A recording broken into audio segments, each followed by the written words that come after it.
Hoy día, domingo de resurrección, ¿no? Un día de festivo, un día de mucha regocijo para el pueblo de Dios. Y no podemos ser nosotros ajenos. Pero en realidad el tema de la resurrección es un tema de mucha controversia. Porque todavía la gente sigue pensando, ¿habrá vida después de la muerte? ¿Será que aquí se acaba todo?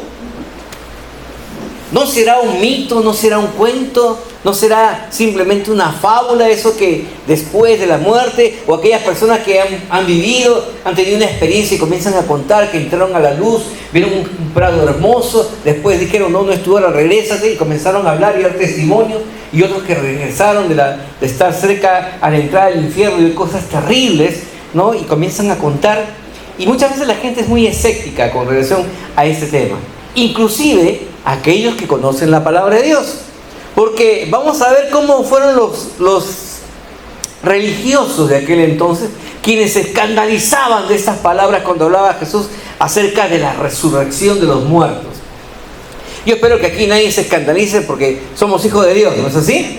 ¿Cuántos cristianos hay en este lugar? Amén. ¿Cuántos sabemos que tenemos vida eterna? Amén. Amén, ¿no? Entonces, para nosotros va a ser un repaso y un aprender también si no sabíamos algunas cosas. Entonces, vamos a ver una de las más grandes afirmaciones que Jesús hace con relación a este hecho, acerca de la muerte y la vida, o la vida y la muerte. Juan 11:25. Le dijo Jesús. ¿Quién le dijo? Jesús. ¿Y quién era Jesús? El Mesías. ¿Quién más?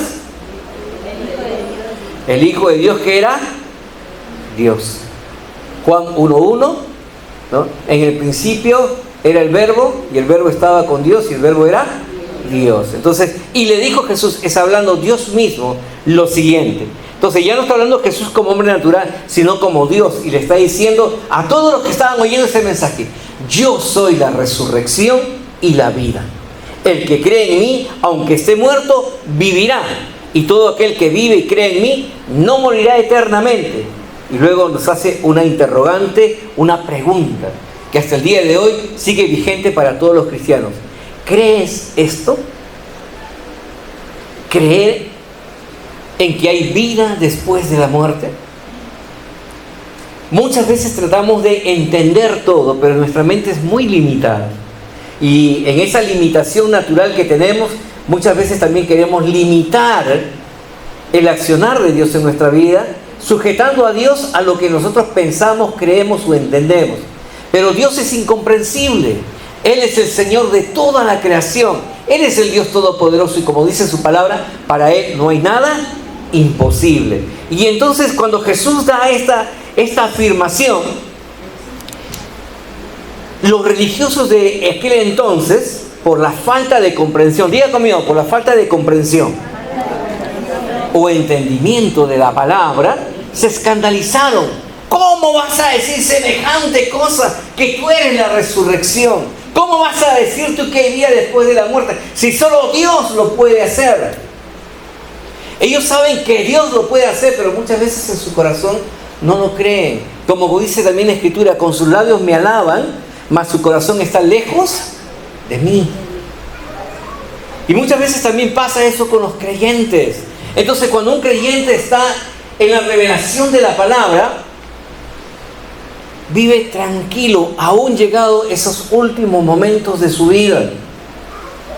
Una de las cosas que mi esposa no contó es que es muy triste ver cómo los hijos y los nietos pelean por la herencia de que aquel que recién ha fallecido. ¡Qué terrible! ¡Qué escandaloso! Ni bien estaban terminando esto y ya estaban peleando. Así que por favor, como hijos de Dios, sabio y entendido, hagamos todas nuestras cosas servir, para que no dejarle problemas a nuestros hijos, ni tengan ellos ningún conflicto.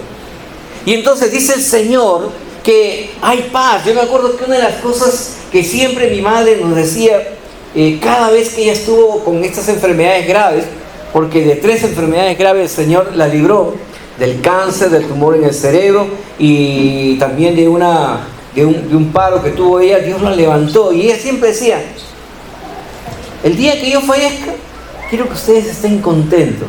¿Por qué? Porque yo me voy a la presencia de mi Señor. Yo sé en quién creo.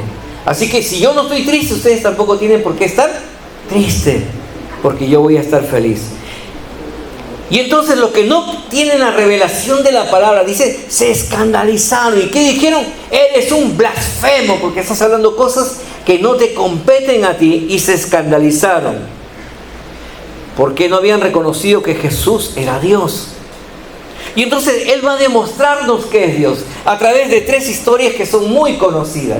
A 3 personas que el autor y consumador de la existencia humana, aquel que nos dio la vida, es aquel que puede hacer que regrese sobre una persona que ha fallecido. Porque Él es Dios y para Él no hay nada imposible. Situémonos en este concepto. Jesús es Dios y para Él no hay nada imposible. Y entonces en el Evangelio de San Marcos, capítulo 5, versos de 21 al 43, nos habla acerca de la primera resurrección que hace Jesús. Dice que había un hombre que se acercó a Jesús porque su hija se encontraba muy enferma y le dijo: maestro, mi hija está enferma, ven a mi casa, ayúdame. Y en lo que él estaba tratando de invitar a Jesús para que atienda su necesidad, vinieron a avisarle que ya no molestes al maestro porque tu hija ha muerto. Y entonces, imagínense un padre recibir esa noticia. Es terrible, ¿no? Y entonces Jesús tiene compasión de él y le dice: no temas, tu hija no ha muerto. ¿Está qué? Dormida. Hay una gran diferencia entre estar muerto y estar dormido. Entonces vamos a ir descubriendo. La historia dice que Jesús va y de repente llega a donde está la casa y encuentra un cuadro de llanto y gemir, porque en aquel entonces la costumbre era de que venían personas que se dedicaban a llorar. Y eran las famosas lloronas, ¿no? Y había lamento y cogido en esa casa y dolor y angustia y la gente que estaba ahí. Y entonces lo primero que hace Jesús es, le dice: un ratito, a tu casa solamente vamos a entrar tú, tu esposa y unos cuantos de mis discípulos. Y el resto se me queda afuera. ¿Por qué hizo esto Jesús? Porque la historia también nos dice a nosotros que por la falta de fe, Jesús no pudo hacer muchos milagros. Y entonces Jesús quitó a todos aquellos que no tenían fe. Diga conmigo: fe. Porque cuando uno se acerca a Dios, tiene que tener fe creyendo que Dios existe. Y entonces se acercó Jairo, se acercó su esposa, se acercaron los discípulos que creían en ¿quién? En Jesús, que era Dios. Y entonces Él se acerca donde la niña y le dice: a ti te digo, niña, levanta. Y la niña que dice que estaba dormida, ¿qué hizo? Se levantó, o sea, despertó. ¿Por qué? Porque Él es Dios y para Él no hay nada imposible. Entonces, en el segundo milagro que se encuentra en Lucas capítulo 7, versos del 11 al 17, estaba caminando y de repente venía un cortejo fúnebre. Una viuda, una mujer viuda, su único hijo que le quedaba murió. Y ustedes saben que una mujer viuda en los tiempos de Jesús era una mujer que no tenía ningún derecho. Era completamente abandonada, menospreciada y se quedaba sin ninguna cobertura. Y entonces Jesús tuvo compasión.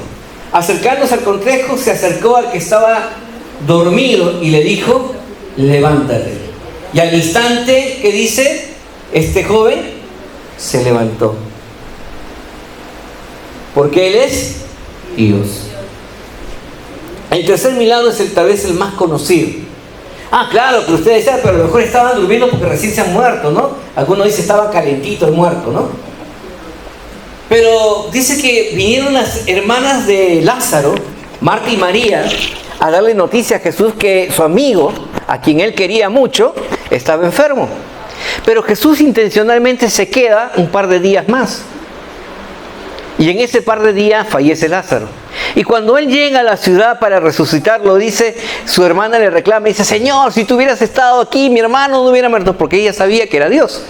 Y entonces Jesús hace esta declaración, ¿no? Yo soy la resurrección y la vida. ¿Crees esto? Y ella decía, sí, Señor, yo creo que en el tiempo final, allá, cuando ya tú vengas en tu gloria, recién veremos ese despertar. Ella no entendía que quien le estaba hablando era aquel que tenía el poder sobre la vida y la muerte. Por eso le dijo, ¿crees esto? Y entonces el Señor dijo, vamos donde está Lázaro. Pero Señor, ya hace 3 días que está, ya debe estar oliendo el cuerpo. Y el Señor le dijo, quiten la piedra. Quitaron la piedra y ¿qué le dijo? Lázaro, ven. ¿Y el muerto qué pasó con el muerto? Salió. O sea, salió de su tumba, ¿no? Le quitaron las vendas, le dijo, denle de comer, lo atendieron, porque el que estaba muerto, ¿qué dice? Resucitó. Ahora, esto es lo que Jesús pudo hacer, estos grandes milagros, ¿no? Y también Jesús vino para algo que también era muy importante. Jesús vino para redimir a la humanidad del pecado. Y entonces, cuando Cristo viene, llega como el Dios de amor, que era humilde y manso. Manso y humilde de carácter. Y así en ese carácter va a la cruz del Calvario, ¿no? Pero cuando Cristo resucita, ya no lo hace en esa misma dimensión de manso y humilde. Porque ahora Cristo resucita en gloria y poder. Diga conmigo, en gloria y poder. Entonces, aquel que resucitó es el Dios Todopoderoso, el Dios de la gloria. Y entonces, para Él no hay nada imposible. Bajo esa premisa, nosotros entendemos ahora lo que ocurrió cuando Cristo expiró en la cruz. Dice Mateo 27, versos 52 al 53. Y se abrieron los sepulcros, y muchos cuerpos de los santos que habían dormido se levantaron, y saliendo de los sepulcros después de la resurrección de Él, vinieron a la santa ciudad y aparecieron a muchos.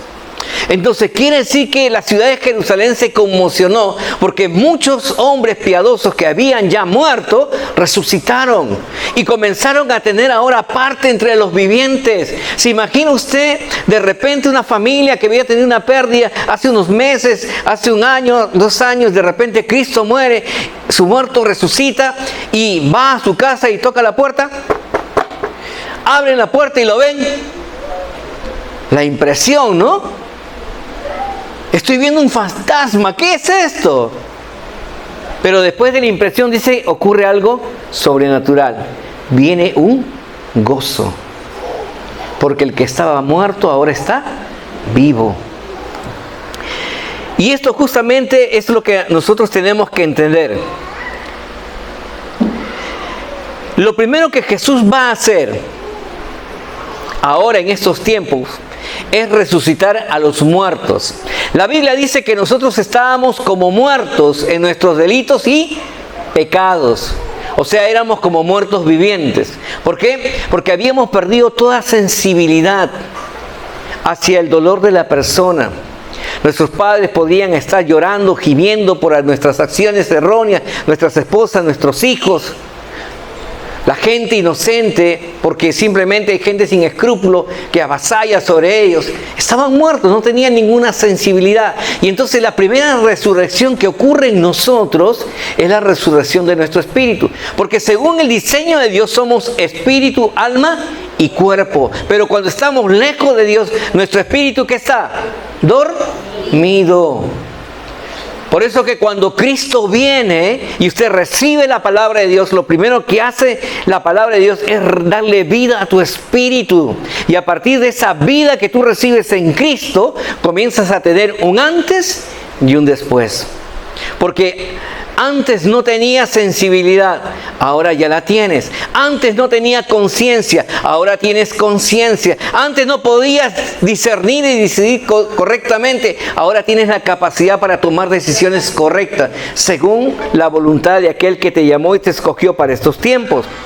Por eso es que la obra de Dios opera en nuestra vida y el Señor nos resucita primeramente espiritualmente. ¿Para qué? Para que haya cambios en nuestro interior. Estábamos muertos, pero ahora estamos vivos. Nos faltaba amor, pero ahora somos llenados por el amor de Dios. Nos faltaba perdón y ahora somos perdonadores, como dice la Escritura. Nos faltaba ser misericordiosos, pero ahora somos misericordiosos y compasivos. Teníamos enfermedades en nuestros cuerpos, dice que por las llagas de nuestro Señor Jesucristo, ¿qué dice la Escritura? Ya hemos sido sanados, dice, ¿no? También dice la palabra de Dios que estábamos atados y encadenados en nuestras emociones y Cristo nos hizo libres. Y no solamente, sino que dice que nos dio una vida en abundancia. ¿Para qué? Para que podamos cumplir los propósitos de Dios. Yo les enseñé a ustedes el día que estábamos en la vigilia que Jesús vino para cumplir lo que Dios dice en su palabra. Dios te predestinó, te escogió a ti, ¿para qué? Para que se cumpla en ti todo lo que Dios dice en su palabra. Todo lo que Dios ha dicho en su palabra es para que se cumpla en cada uno de nosotros. ¿Por qué? Porque ahora estamos vivos. Por eso que Romanos 8, 38 y 39 dice lo siguiente: cuando hay esta revelación, cuando uno sabe que está en Cristo, cuando uno opera en el poder de Dios, uno llega a tener esta convicción y esta declaración, la cual el apóstol Pablo también la hizo. Dice: por lo cual estoy seguro que ni la muerte, ni la vida, ni ángeles, ni principados, ni potestades, ni lo presente, ni lo porvenir, ni lo alto, ni lo profundo, ni ninguna otra cosa creada nos podrá separar del amor de Dios que es en Cristo Jesús, Señor nuestro. Porque ya no es simplemente una expresión verbal, un conocimiento. Cuando hay revelación, uno ya no declara eso, sino hay convicción, dice, y lo primero que hay dentro de tu interior es vida. Si Dios está conmigo, ¿quién contra mí? Y entonces yo permanezco firme en la roca sobre que estoy cimentado, que es la palabra de Dios, porque yo sé que Dios va a hacer que todo lo que está escrito aquí se cumpla en mi vida. Mi tarea es conocer la voluntad de Dios para que se vuelva realidad en mi ser. ¿Saben por qué ocurre que muchos cristianos viven en derrota? Es porque no estudian la palabra de Dios. No escudriñan las Escrituras. Y por lo tanto no saben qué pedirle a Dios. Es importante que nosotros vayamos a la palabra. ¿Por qué? Porque vamos a ver esta narración que está en Lucas 24, del 1 al 12, que es acerca de la palabra de Dios. Dice, el primer día de la semana, domingo. En la tradición judía ellos descansaban el sábado y el primer día de la semana era el día domingo. Muy de mañana. La palabra muy de mañana significa que era bien temprano. ¿A qué hora amanece? ¿A qué hora amanece, hermanos? 5. ¿A qué hora amanece? A la medianoche, ¿no? A las 2:01. Cuando todavía está oscuro, ¿sí o no? Sino que nosotros nos hemos acostumbrado, ¿no? Abrimos, no, todavía está oscuro. Cuando esté claro, recién me levanto. ¿No? Y a los norteños les gusta su clarito, dicen algunos. ¿Qué hacen ellos? Entonces dice aquí la Escritura que muy temprano, o sea, cuando todavía está oscuro. Así cuando Jesús decía, todavía antes de que el sol salga, Jesús ya estaba orando. O sea, muy temprano. Muy de mañana, dice. Vinieron al sepulcro trayendo las especies aromáticas que habían preparado y algunas otras mujeres con ellas. Miren lo que ocurre. Habían pasado los días y las mujeres van a ir a preparar el cuerpo de Jesús para que se siga conservando a través de esas especies para evitar los malos olores de la descomposición del cuerpo. ¿Qué significa? Que muy temprano ellas seguían todavía con el concepto de que nada había sucedido, que Jesús estaba muerto. Muchos cristianos, cuando vienen a la iglesia, vienen también con esa misma expectativa. Vienen a buscar a un Jesús crucificado. ¿Qué está ahí? Dice, en una cruz. Pero Jesús no se quedó en la cruz. Jesús tuvo que ser sepultado y luego, ¿qué dice? Resucitar. Porque Él no está muerto, Él está vivo. Y entonces no había el entendimiento aún de aquellos que estaban tan cerca de Jesús. Y entonces dice que estas mujeres fueron para ungir el cuerpo. Y aconteció que cuando ellas, dice, llegaron al lugar, hallaron removida la piedra del sepulcro, y entraron y no hallaron el cuerpo del Señor Jesús. Que dice que llegaron al lugar y no encontraron el cuerpo. Y aconteció que estando ellas perplexas por esto, he aquí, se pararon junto a ellas dos varones con vestiduras resplandecientes, y como tuvieron temor, bajaron el rostro a tierra. Les dijeron: ¿por qué buscáis entre los muertos al que vive? No está aquí, sino que ha resucitado. Y entonces es un pasaje bastante conocido. Señor, pero ¿cómo lo aplico a lo que tú quieres que diga la iglesia? Pues dile lo siguiente: ¿por qué buscan a un Dios muerto cuando yo estoy vivo? ¿Por qué cuando vienen a mi casa vienen sin mayor expectación? Vienen sin fe. Vienen creyendo que, bueno, tengo que ir porque tengo que ir. Voy porque nada va a suceder, todo va a seguir igual.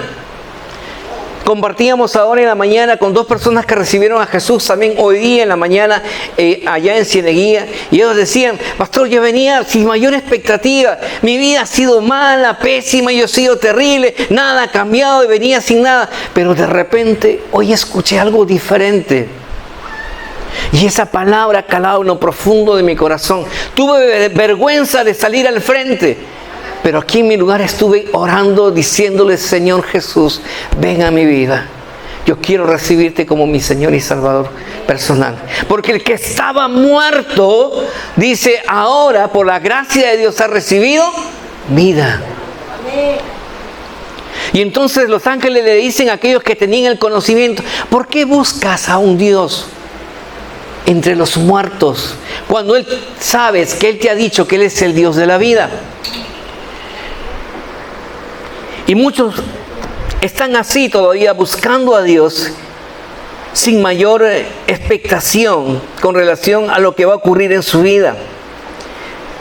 Porque no están con un corazón dispuesto para recibir su palabra, para entender que Él tiene el poder de hacer que todo cambie.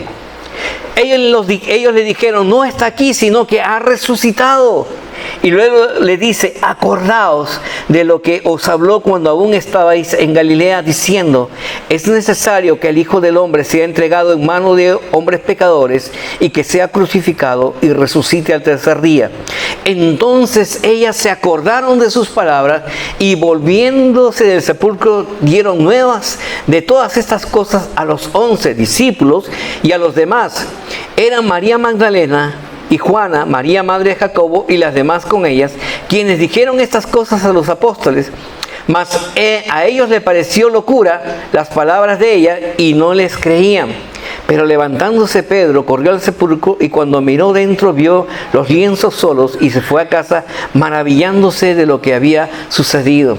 Ellas recibieron una visión celestial, recibieron una palabra y les dijeron: vayan y anuncien. ¿Y qué nos ha dicho Jesús en Mateo 28? Vayan y ¿qué? Y prediquen ¿qué?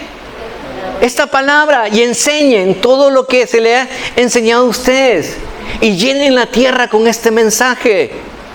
Ellas fueron y comenzaron a contarle: mira lo que ha acontecido. Ellos no fueron: mira, ¿sabes qué? El Señor ha resucitado, mira, no pasa. No, ellas fueron con la convicción en su corazón. En un momento tuvieron temor, pero de repente el perfecto amor echa fuera todo temor, y comenzaron a decirle a Pedro, a todos los demás discípulos: oye, escucha, el Señor ha resucitado.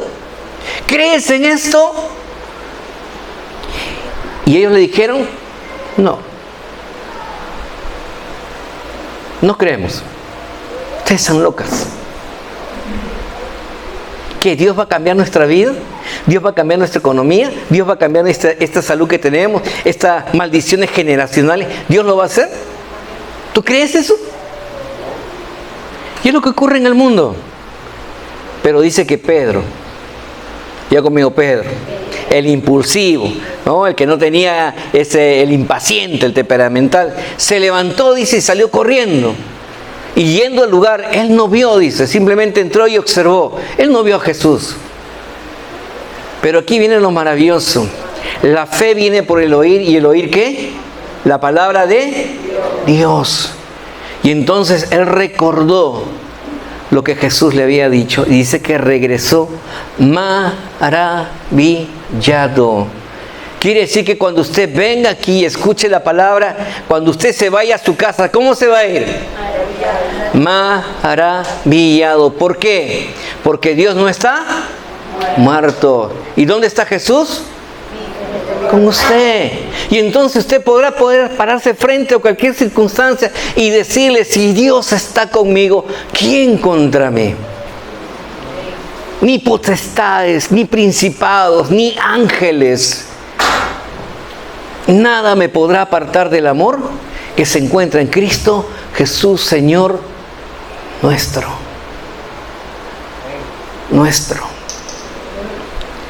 Esa era la diferencia.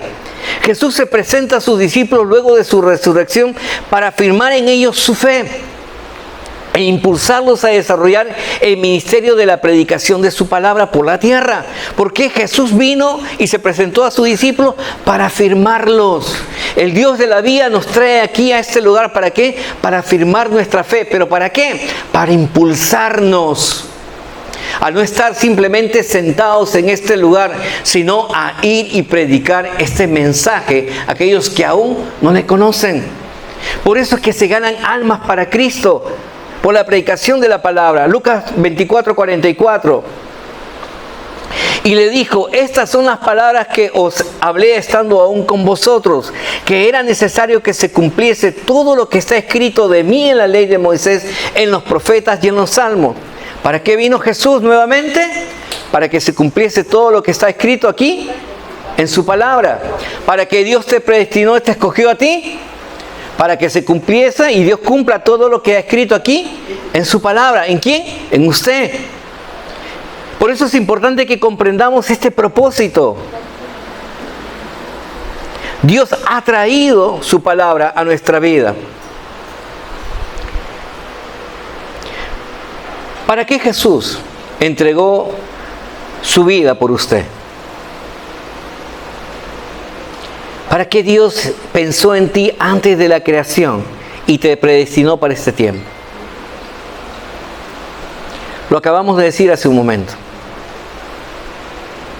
Para que se cumpla en mí todo lo que Dios ha dicho en su palabra.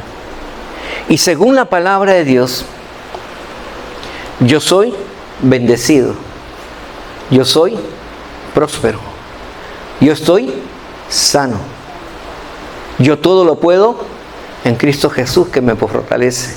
Yo voy a tener todo lo que Dios dice que voy a tener, porque mi Dios es quien me bendice, y lo que Dios bendice nadie lo puede contener, porque Dios cumplirá su promesa en mi vida y en tu vida. Pero la pregunta es: ¿crees esto? Y si crees esto, ¿podemos darle un gloria a Dios?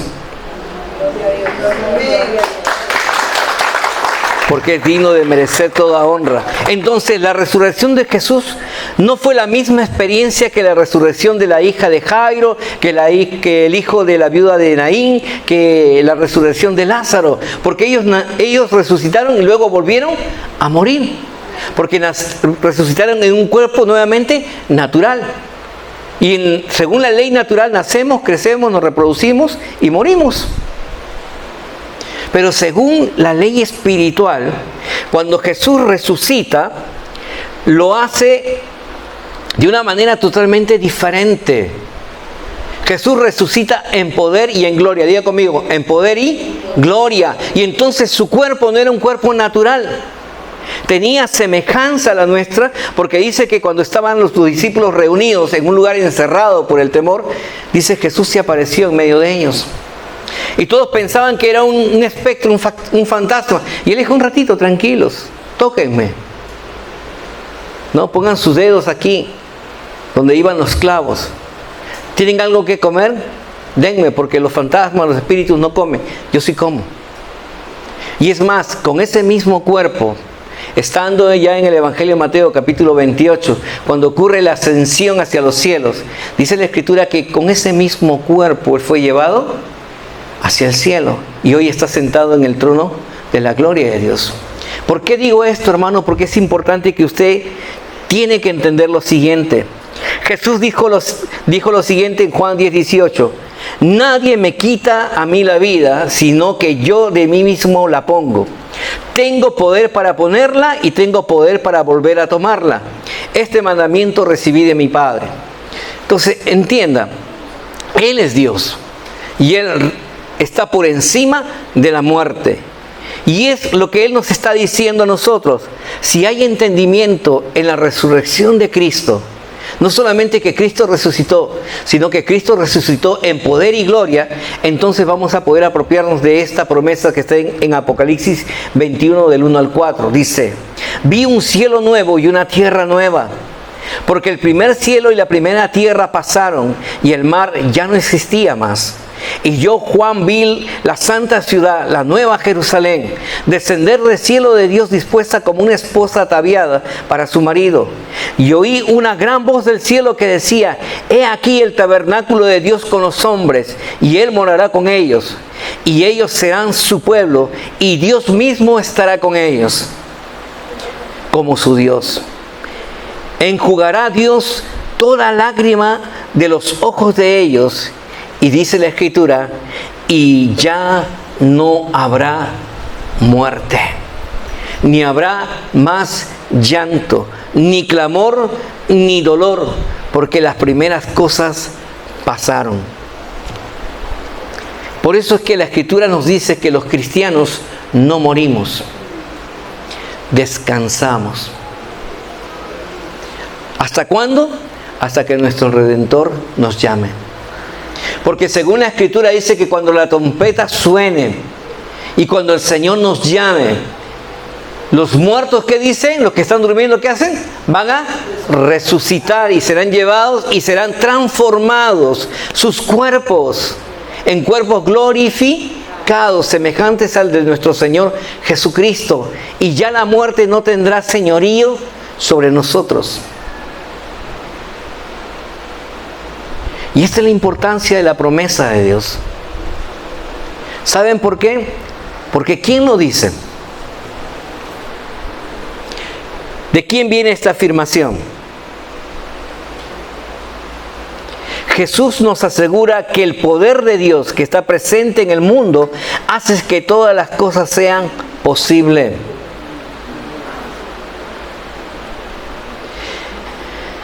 Jesús le dijo a sus discípulos en cierto momento, mirándolo, Jesús les dijo, para los hombres esto es imposible, mas para Dios todo es posible. Hermanos, yo he podido estar en circunstancias y de repente venir personas con diagnóstico de muerte, 3 meses, 2 meses, y cuando viene la palabra de Dios y te dice, ora por esa persona, y dile que no va a morir, porque yo tengo un propósito en su vida. El poder de Dios que está actuando hoy en el mundo, porque Cristo, ¿qué dijo? Yo voy a estar con ustedes todos los días, ¿de qué? De nuestra vida. ¿Qué quiere decir? Que Jesús está aquí. Y entonces cuando viene la revelación de parte de Dios y tú dices, oro en el nombre de Jesús, que tú no vas a morir. Yo he visto que Dios cancela todo decreto de muerte y que las personas pueden estar vivas. Yo he orado por personas que no podían tener hijos casi durante 15, 20 años. Y de repente dice, ora el Señor por esta persona y dile que su matriz será abierta y que tendrá descendencia. Y orar por ella y ver cómo esa mujer puede estar alumbrando al cabo de un tiempo. ¿Por qué? Porque es el poder de Dios que está obrando hoy en el mundo. Porque Cristo resucitó en gloria y en poder. Y ese mismo Espíritu está ahora en usted. ¿Crees esto? Si usted cree eso, es lo que la palabra de Dios nos dice. Porque lo que para los hombres es imposible, no somos nosotros, es que oramos en el nombre de ¿quién? De aquel que es capaz de hacer cosas imposibles. Lucas 1:37, porque nada hay imposible para Dios. Por eso, hermano, es que debemos nosotros tener en cuenta que no podemos encasillar a Dios. No podemos limitar a Dios con nuestro pensamiento, con nuestra fe tan pequeñita que tenemos. Él es un Dios hasta incomprensible para nosotros. No importa cuánto tiempo tú puedas tener en la palabra. Cada vez que tú lees la palabra y cada vez que el Señor te va revelando cada porción de ella, tú llegas a la conclusión: Señor, simplemente no sé nada. Recién estoy aprendiendo cada vez más y más de ti. Tantos misterios han sido guardados para ser revelados en su tiempo. Por eso la exhortación de Jesús, la exhortación del apóstol Pablo en Filipenses 3 dice que nos exhorta a nosotros a fin de conocerle y el poder de resurrección y la participación de los padecimientos, llegando a ser semejante a él en su muerte.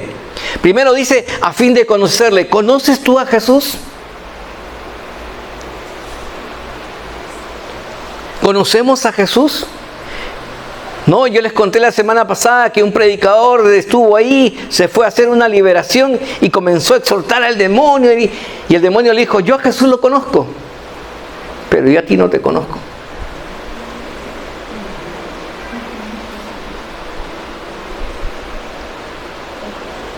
¿Conoces a Jesús? Y Jesús dijo: si permanecéis en mí, guardaréis mis mandamientos, porque por sus frutos, ¿qué dice? Los conoceréis. Por eso que no puede haber cristiano que venga, ok, llegaste así, agobiado, herido, golpeado, pero cuando estás aquí, nuevas fuerzas recibes en el Señor. Las cosas viejas, ¿qué dice? Pasaron, y aquí todas son hechas nuevas. Y cuando sales de este lugar, tienes que salir como la declaración que hizo Pedro. Él volvió a casa, ¿cómo volvió? Maravillado del poder y la gloria de Dios. Por eso es importante conocer a Jesús y el poder de su resurrección, y también, hermanos, participar de ese padecimiento. Porque el cristiano que no sufre es un cristiano que no ama. Dígame aquel que ama, que en algún momento de su vida no ha sufrido. Todo el que ama sufre, hermano. Y el Señor nos ha dicho que tenemos que caminar a su semejanza. Y si Jesús, siendo el Hijo de Dios, padeció, ¿quiénes somos nosotros para no padecer? Si al contrario su palabra nos dice que tenemos que ser semejante aún en sus padecimientos. Entonces, vuelvo nuevamente a exhortarlos en esta noche. Cristo vive, sí, Cristo vive, pero Cristo ha resucitado en gloria y poder. Así que póngase de pie en esta noche. Antes de que usted salga de este lugar, Jesucristo ha venido a resucitar tu espíritu. Si todavía sigues pensando en tus ataduras del pasado, si todavía sigues pensando que no puedes, si todavía sigues creyendo que nada va a cambiar y que todo va a seguir igual, permíteme decirle que no tienes a Jesús en tu corazón. Porque si creyeres que Jesús está en tu corazón, entonces tienes al Dios de lo imposible. Al Dios que hace todas las cosas nuevas. Y al Dios que le está diciendo y te está invitando: ven a mí, conóceme, conóceme. Yo soy el Dios que cambia. Yo soy el Dios que transforma. Yo soy el Dios para el cual no hay nada imposible.